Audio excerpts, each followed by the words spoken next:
ISI 2023 PEA question number 15.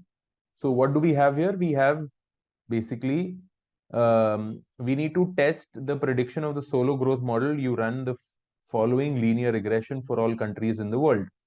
So this is the growth rate in per capita real GDP of country I. YI naught is the per capita real GDP of country I at the beginning of the period under consideration. NI is the population growth rate of the country I. SI is the saving, and XI stands for set of other control variables. Okay. So growth rate regressed on the GDP at the beginning of the period, the population, the savings rate, other variables, and the error term. Okay. Since I have log, it basically means that the growth rate is being considered as the independent variable.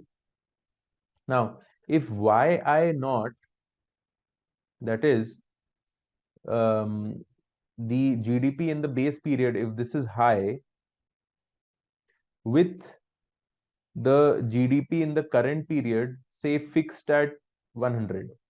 Okay. If this is 100, and if the beginning of the period, if it is 90, okay, it is an increase of only 10. So the growth rate is basically 10 over 90.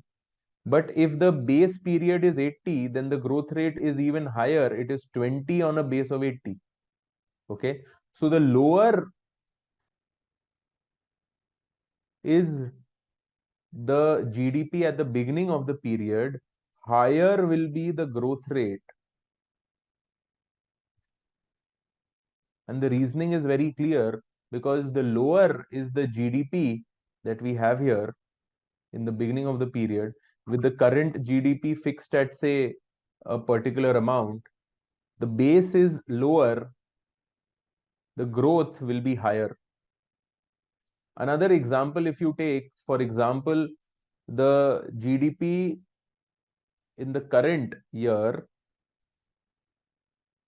is, say, 110, in the base year is, say, 100. So the growth is around 10%. 10% is the increase. Okay. For example, I'm only giving you an example. 10% is the increase. If this would have been 90, then the increase would be much higher than 10%. So the lower the value of the GDP in the base period, the higher will be the growth rate. So it has a negative relationship.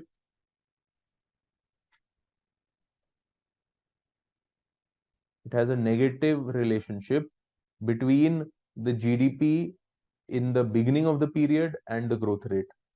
And hence the answer here is very clear. The answer here is it's negative. Okay. The expected sign of B naught is negative because it is going in the opposite direction